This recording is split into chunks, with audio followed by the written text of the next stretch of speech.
Oke, teman-teman mahasiswa, saya mulai aja materi perkuliahan hari ini. Bismillahirrahmanirrahim. Assalamualaikum warahmatullahi wabarakatuh.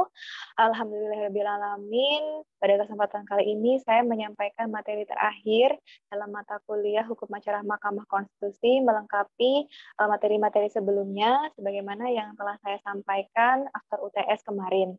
Nah, rekan mahasiswa melengkapi materi yang saat ini ya. Saat ini materi kita akan membahas tentang hukum acara pembubaran partai politik. Setelah kemarin saya membuat video pembelajaran tentang hukum acara pengujian undang-undang terhadap undang-undang dasar dan juga ada hukum acara sengketa kewenangan konstitusional lembaga negara. Sekarang kita sudah berada pada hukum acara pembubaran partai politik.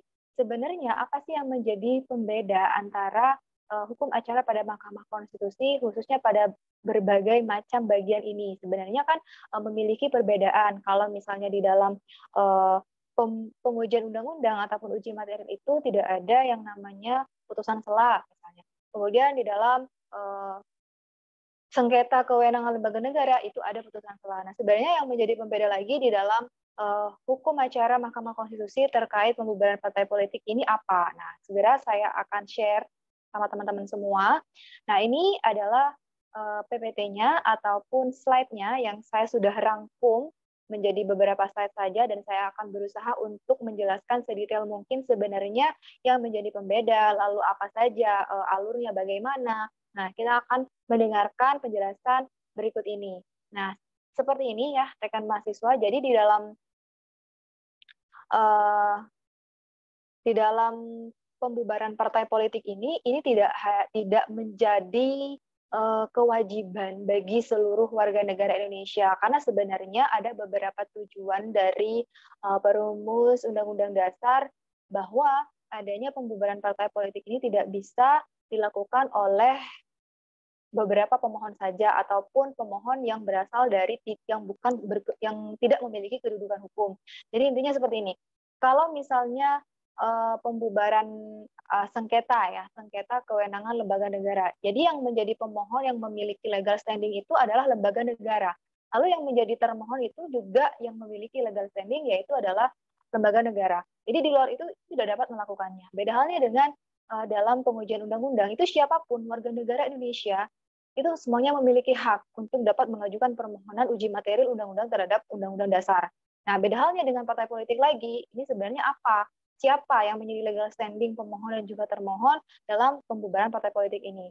Sebelum kita menginjak pada hal itu, ada beberapa tujuan pembubaran partai politik, mulai dari segi demokrasi, keamanan nasional, konstitusi, ideologi negara, hingga pada kedaulatan negara. Pertama, saya jelaskan dulu dari demokrasinya. Hal yang dimaksudkan dari demokrasi di sini agar tatanan demokrasi yang sedang berjalan itu tidak rusak dan digantikan dengan sistem lain yang tidak demokratis. Nah, itu kenapa partai politik ini menjadi sangat penting untuk dibubarkan karena mereka sudah tidak mencakup tentang demokratisasi itu. Karena demokratisasi itu tujuannya adalah untuk menyampaikan aspirasi masyarakat sehingga ini bisa disampaikan kepada pemerintah pusat ya ketika mereka sudah menduduki di parlemen-parlemen ataupun mereka menduduki sebagai pejabat negara ya. Ketika demokrasi ini sudah tidak menjadi cerminan ataupun tidak menjadi landasan dalam partai politik ini melakukan sebuah kegiatan, melakukan di dalam tujuannya, di dalam ADART-nya, maka ini dapat diajukan permohonan pembubaran partai politik berdasarkan demokrasi itu.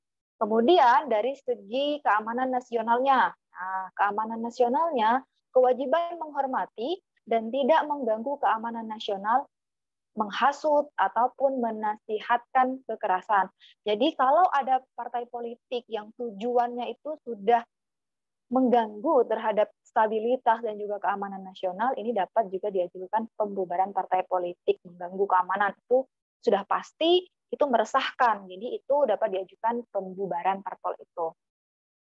Dari sisi konstitusinya, partai politik ini secara paksa atau dengan jalan kekerasan hendak mengubah tatanan negara secara konstitusional atau mengubah konstitusi. Jadi tujuan dari pembentukan partai politik ini sudah bergeser.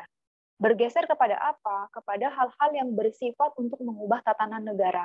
Maka apabila ada partai politik seperti ini sudah cenderung untuk melakukan sebuah perubahan-perubahan yang tidak sesuai lagi dengan ideologi bangsa, misalnya. Itu dapat diajukan pembubaran partai politik. Kemudian dari sisi kedaulatan negara, keharusan partai politik ini menghormati prinsip kedaulatan nasional dan tidak membahayakan eksistensi negara. Nah, itu kenapa partai politik itu sangat dilarang untuk mengganggu kestabilan kedaulatan negara Indonesia.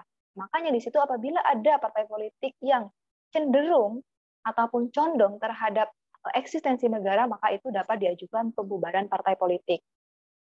Kemudian dari sisi ideologi negaranya, perlindungan terhadap paham, terhadap asas-asas tertentu yang dipandang sebagai dasar negara, misalnya adanya pluralisme tentang ajaran agama tertentu, bahwa bahkan prinsip-prinsip sekularisme ini dianut oleh beberapa partai politik, ya. Dan ini diwujudkan dalam bentuk larangan partai politik untuk menganut atau menjalankan program berdasarkan ideologi atau paham tertentu yang dilarang.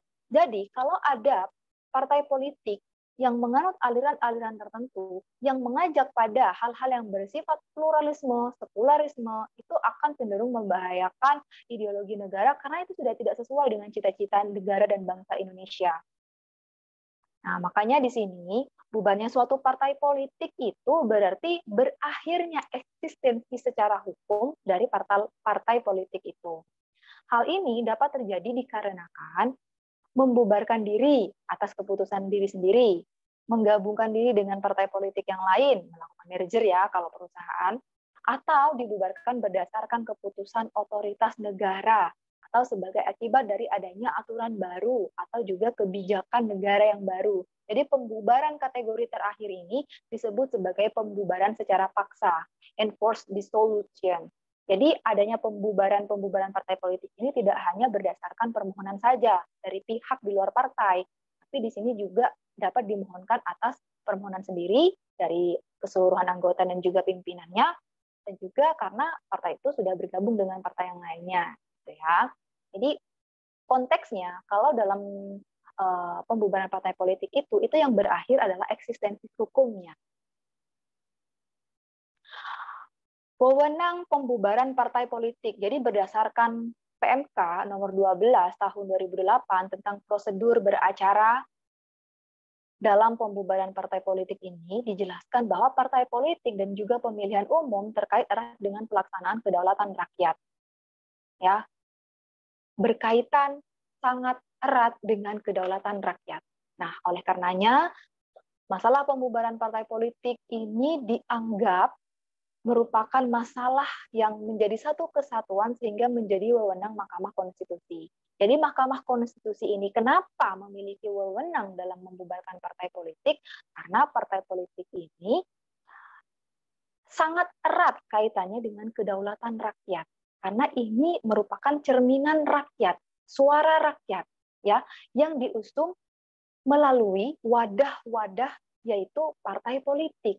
Nah, partai politik nanti yang akan maju ataupun melenggang bebas dalam pemilihan umum. Nah, mereka mewakili suara rakyat, aspirasi rakyat. Kemudian ketika ini terjadi hal-hal yang tidak sesuai lagi dengan ideologi, konstitusi, membahayakan kedaulatan, maka ini penyelesaiannya, pembubarannya itu merupakan wewenang dari Mahkamah Konstitusi. Nah, sekarang kita akan segera mengetahui sebenarnya siapa pemohon yang berhak mengajukan permohonan ya untuk pembubaran partai politik. Teman-teman bisa melihat pada pasal 68 ayat 1 Undang-Undang Mahkamah Konstitusi yang menentukan bahwa pemohon dalam perkara pembubaran partai politik adalah pemerintah, yaitu pemerintah pusat. Seperti yang saya katakan tadi, ini bukan merupakan subjek hukum manusia ataupun badan hukum secara umum. Nah, tidak boleh secara individual, tidak boleh secara subjektif teman-teman masyarakat Indonesia itu mengajukan permohonan pembubaran partai politik, dan ini hanya dapat dimohonkan oleh pemerintah, yaitu pemerintah pusat.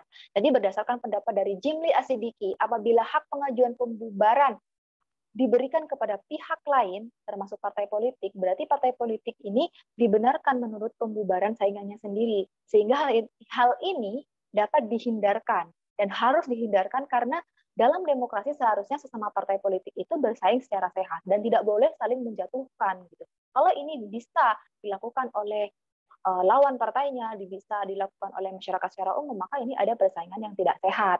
Nah, oleh karena itu, partai politik ini tidak boleh diberikan kedudukannya sebagai pemohon dalam perkara pembubaran partai politik. Di luar itu. Meskipun itu ada yang mengatakan harus bisa juga berdasarkan permohonan dari anggotanya. Tapi ini pembubaran partai politik menurut Jimli Asidiki tidak demikian. Harus di luar dari pengurus ataupun anggota partai itu. Kemudian permohonan pembubaran partai politik ini harus ditujukan dengan tegas bahwa partai politik yang dimohonkan itu untuk dibubarkan kedudukan partai politik yang dimohonkan adalah sebagai termohon. Jadi harus jelas ya. Nah, kemudian di sini alasan-alasan pembubaran partai politik yang dilakukan pengajuan oleh pemerintah untuk dibubarkan partai politik tersebut, partai politik yang dapat dimohonkan pembubaran ke MK melalui baik partai lokal ataupun partai politik nasional itu karena yang pertama ideologi mereka bertentangan dengan UUD, ini sudah jelas. Asasnya bertentangan dengan Undang-Undang Dasar, tujuannya bertentangan dengan UUD, programnya juga bertentangan dengan UUD. Ini yang menjadi landasan kenapa partai politik ini harus segera dibubarkan. Selain itu, alasan pembubaran partai politik juga karena kegiatan-kegiatan yang dilakukan itu sudah bertentangan dengan UUD, bertentangan dengan ideologi. Akibat dari kegiatannya itu sangat bertentangan dengan UUD, menganut, mengembangkan, serta menyebarkan ajaran-ajaran komunisme, marxisme, leninisme, atau pengurusan partai politik ini menggunakan partai politiknya untuk melakukan tindak pidana kejahatan terhadap keamanan negara misalnya. Karena mereka itu berkedok partai politik, sehingga itu tujuannya adalah untuk memporak-porandakan ataupun tidak stabilkan kondisi pertahanan dan keamanan di suatu negara. Maka itu dapat dibubarkan dan segera dilakukan permohonan pembubaran partai politik yang dapat dilakukan oleh pemerintah. Karena adanya pertentangan-pertentangan dengan ideologi, pertentangan-pertentangan dengan konstitusi, maka ini sangat membahayakan demi keselamatan dan kestabilan suatu negara, khususnya negara Indonesia ataupun NKRI. Kemudian kita lanjut ke proses persidangan dan pembuktian. Ini sama ya, tidak banyak jauh berbeda dengan proses beracara pada acara-acara Mahkamah Konstitusi yang lain seperti uji material, penyelesaian sengketa kewenangan lembaga negara. Nah, di dalam Undang-Undang MK, acara persidangan khususnya pada pembubaran partai politik ini memang tidak secara tegas diatur.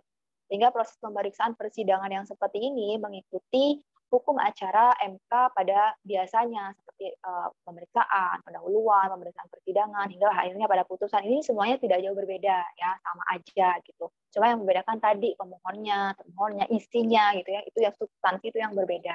Cuma prosesnya itu masih sama secara umum.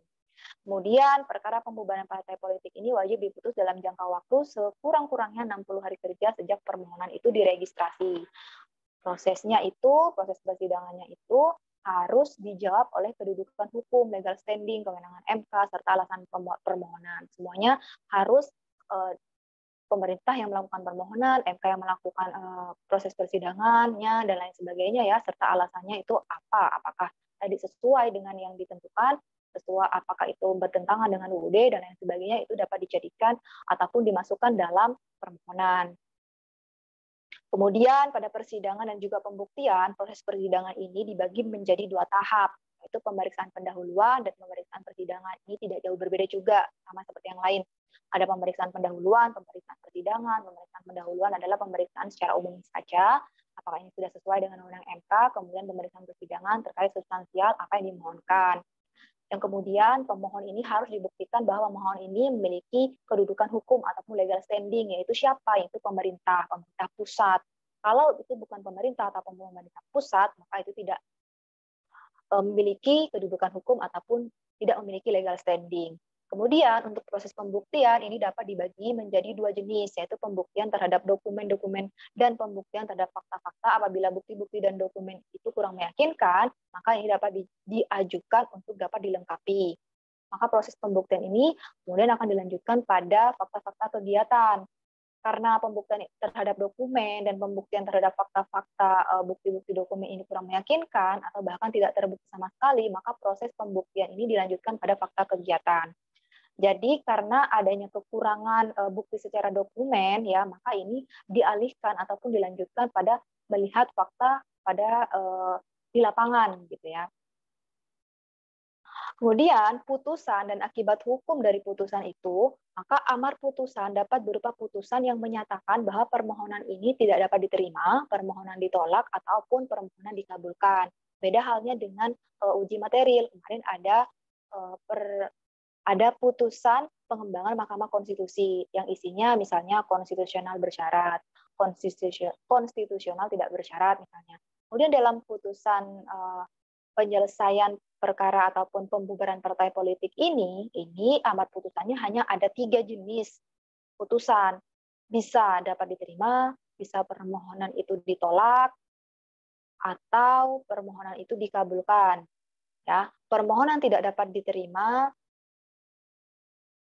permohonan itu tidak dapat diterima karena apa yang diajukan itu tidak bertentangan dengan Undang-Undang Dasar. Kalau permohonan ditolak karena isinya itu tidak sesuai, artinya substansinya bukan merupakan kewenangan MK misalnya, ataupun isinya itu tidak jelas, jadi substansinya itu bukan merupakan apa yang dimohonkan. Nah, kemudian untuk permohonan dikabulkan, apa yang dimohonkan itu sudah sangat jelas dikabulkan oleh Mahkamah Konstitusi misalnya untuk segera dibubarkan.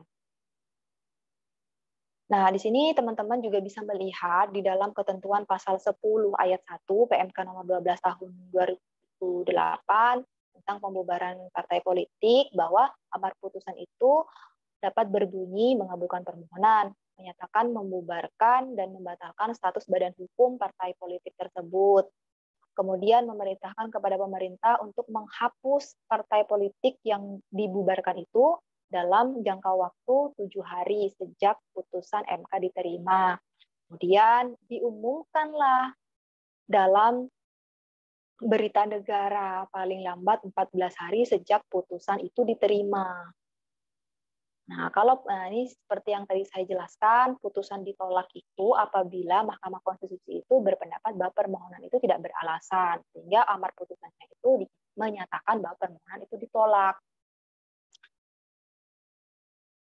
Kemudian sesuai dengan ketentuan pasal 68, masalah subjek dan objek permohonan itu harus disesuaikan. Sesuai tidak dengan permohonan dalam pembubaran partai politik, apakah itu mengancam stabilitas negara, kedaulatan negara, dan lain sebagainya, itu dapat dilihat di dalam pasal 68. Ya. Kemudian apabila putusan itu menyatakan tidak dapat diterima, apabila MK ini berpendapat bahwa pemohon dan permohonan tidak memenuhi syarat yang diatur dalam pasal 68. Jadi amar putusan itu menyatakan permohonan itu tidak dapat diterima. Tidak dapat diterima artinya bukan ditolak, ya, karena itu tidak memenuhi syarat saja. Sedangkan kalau ditolak itu permohonan itu tidak beralasan, artinya sudah tidak sesuai, ya. Kemudian di dalam Undang-Undang MK maupun Undang-Undang Partai Politik ini tidak diatur tentang akibat hukum pembubaran suatu partai politik.